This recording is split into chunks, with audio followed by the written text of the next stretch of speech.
Episode 43 की शुरुआत वहीं से होती है जहां से हमारा पिछला एपिसोड खत्म हुआ था। तो पिछले एपिसोड में हमने देखा था कि वो मैंग और दोनों भाई अपने साथी की मौत की वजह से उस सुसिन पर शक करते हैं। इसके बाद हमें उन सभी लोगों को दिखाया जाता है। फिर वो जियांग बोलता है, हो मास्टर जियांग, आखिर आप यहाँ कर क्या रहे हो? भाइयों कंफ्यूज मत होना, इन दोनों का नाम ही जियांग है, तो अब से हम इस बूढ़े को चच्चा बोलेंगे। तो उसकी बात सुनकर वो चच्चा बोलता है, अरे भाई जियांग, उस साइलेंट गिल्ड के पास इतने मेंबर्स नहीं हैं कि वो अच्छे से खोजबीन कर सके, इसलिए मैं पर्सनली खुद उनकी इन्वेस्टिगेशन में हेल्प करवा रहा हूँ, जो कि बहुत ज्यादा इंपॉर्टेंट मैटर है। ये बात तो छोड़ो, पर मुझे ये समझ में नहीं आ रहा कि तुम जैसे यंग कल्टीवेटर्स इतने केयरलेस कैसे हो सकते हो। बाय द वे, अगर मैं इसके गले के निशान को देखूं तो इसके दो कॉन्सिक्वेंसेस हो सकते हैं। पहले तो मैं तुमको ये बताना चाहूंगा कि इसको सिंगल मूव से मारने वाला या तो कोई एक ट्रांसेंडेंट रियलम का कल्टीवेटर हो सकता है, और या फिर इसके लेवल के सेम आदमी ने इस पर घात लगाकर हमला किया है। लेकिन हम अगर गौर से देखें तो पहली सिचुएशन को हम एलिमिनेट कर सकते हैं। तब वह योहान बोलता है, और वो क्यों चचा? फिर वो चचा बोलता है,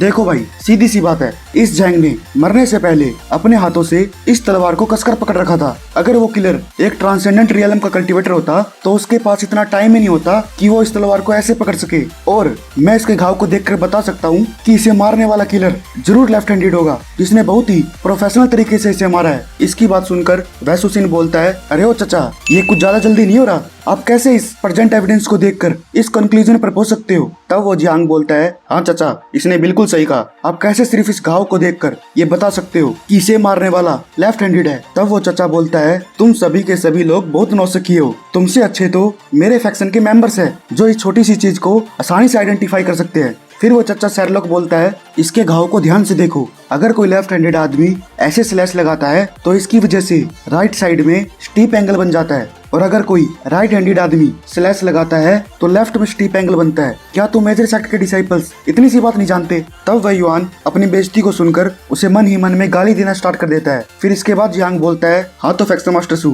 क्या अभी भी तुम्हारे पास कुछ कहने को है? क्योंकि जितना मैं जानता हूँ, इस पूरे चाइनिंग सिटी में सिर्फ एक तुम ही हो जो लेफ्ट हैंडेड स्वॉर्ड यूज करता है। फिर सुसिन ये सुनकर अपना मत्था पकड़कर जोर जोर से हंसना शुरू कर देता है। तब वह कहता है, अरे चचा, मान के भाई तने, तेरी बकचोदी सुन के तो एक पल को तो मुझे भी विश्वास हो गया था कि वो किलर मैं ही हूँ। कहीं तेरे अंदर उस कोनैन की आत्मा तो नहीं आ गई? फिर वो जियांग बोलता है, कौन है वो कोनैन? क्या वो आदमी कोई 6 गेट से है? मुझे ये घंटा जानने में कोई इंटरेस्ट नहीं है। मेन मुद्दा ये है कि सभी की सभी एविडेंस तेरे तरफ ही पॉइंट हो रहे हैं, तो इसलिए यही सच है। तब वो मैंग कहता है, बिल्कुल सही कहा भाई जियांग। इसके बाद युआन बोलता है, सुसिन, हमारे पास जितने भी एविडेंस है सबके सब तुझ पर ही पॉइंट कर रहे हैं, तो ये काफी है तुझे पकड़ने के लिए। पर फिर भी अगर तुम कुछ कहना चाहते हो तो कह सकते हो। फिर इसके बाद वो जियान आते हुए बोलती है, अरे रुक जाओ तुम सभी, इतनी जल्दी कंक्लूजन पर पहुंचने की कोई जरूरत नहीं है। तुम्हें ये पता होना चाहिए, कभी कभार ऐसा होता है कि आई विटनेस भी सच को छुपा लेते हैं, तो इन छोटे से एविडेंस के भरोसे ऐसे किसी पे इल्जाम लगाना बिल्कुल सही नहीं है। फिर उस जियान को देखकर वैगोंग बोलता है,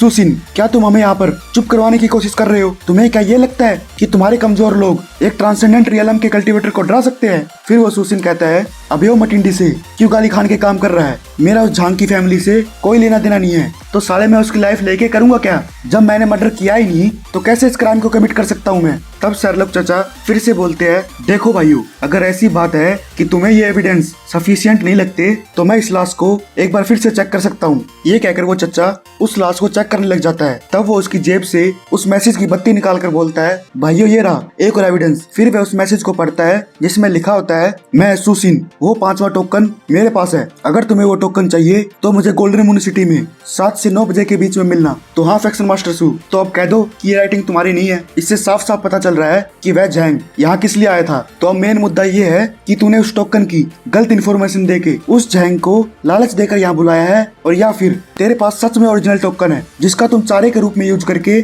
सबको मारना चाहते हो। ये बातें सुनकर वो दोनों भाई शौक के हमारे वहीं फ्रीज हो जाते हैं। तब सुसिन सोचता है, ये चचा सच तो ऐसे पेश कर रहा है जैसे ये सब इसी का प्लान हो, पर आखिर ये मुझे टारगेट करके चाहता क्या है? इसके बाद वह जियान उस लेटर को देखकर बोलती है, अगर इस लेटर को ध्यान से देखूं तो जिस बैम्बू का इस पेपर को बनाने में यूज हुआ है वो ओशियन कंटिनेंट के बैम्बू माउंटेन का है। तो क्या मैं सही हूँ इस बारे में? वैसे ये बैम्बू पेपर सेंट्रल प्लेन्स में प्रोड्यूस होते हैं और इसे हाई टेम्परेचर में बिल्कुल नहीं रख सकते, पर इस जियांगनांग में यूजुअली बहुत ह्यूमिडिटी रहती है, इसलिए ये बैम्बू पेपर सच में रेयर है। और जैसे कि आप सभी लोग जानते ही हो कि फैक्शन मास्टर सू इस चाइनिंग सिटी में उन सभी ट्रेड्स के इंचार्ज है, तो मुझे नहीं लगता कि वो इस तरह का एविडेंस भूल कर भी अपने पीछे छोड़ सकते हैं। उसकी बात सुनकर वह युवान सोचता है, मुझे जियान की बातों में दम तो लग रहा है। मैं इस पॉइंट ऑफ व्यू से जियान की बातों से बिल्कुल एग्री हूँ, क्योंकि मुझे नहीं लगता कि सुशिन जैसा आदमी इतनी छोटी गलती कर भी सकता है। इसके बाद वो गोंग बीच में अपनी उंगली करते हुए बोलता है, क्या पता भाइयों, सुशिन ने ये जानबूझकर किया हो ताकि हमें लगे कि सुशिन ऐसा कभी नहीं कर सकता और जिससे वो आसानी से बच जाए। फिर वो मैंग बोलता है, बिल्कुल सही कहा तूने। और तो और उस स्वॉर्ड की वजह से जो घाव हुए हैं उससे साफ साफ पता चलता है कि इसे मारने वाला लेफ्ट हैंडेड ही है। तब वह गोंग कहता है, मैं आपसे बिल्कुल सहमत हूँ गिल्ड मास्टर मैंग। सभी जानते हैं कि इस चाइनिंग सिटी में फैक्शन मास्टर सू के अलावा और कोई भी एक्सपर्ट नहीं जो लेफ्ट हैंडेड स्वॉर्ड यूज कर सके। फिर मैंग कहता है, इसके अलावा वैसे भी हम सभी सुशिन के लेफ्ट हैंडेड स्वॉर्ड की स्ट्रेंथ ऑलरेडी देख चुके हैं। इसके बाद सुशिन उन लोगों की बकचोदी से परेशान होकर अपनी तलवार निकालते हुए बोलता है, पथेटिक, तुम साले दोनों के दोनों बकचोद लोग, किसने बोला कि लेफ्ट हैंडेड आदमी ही इस तरह के घाव क्रिएट कर सकता है? तो साले गोंग, क्यों ना मैं ये एक्सपेरिमेंट तेरे ऊपर यूज करूं? तो फिर यही दूध का दूध और पानी का पानी हो जाएगा। भाई आपको क्या लगता है, क्या होगा इस बकचोद गोंग के साथ? तो गाइस, इसी के साथ हमारा एपिसोड समाप्त होता है। फिर मिलते हैं नेक्स्ट एपिसोड में। अच्छा है।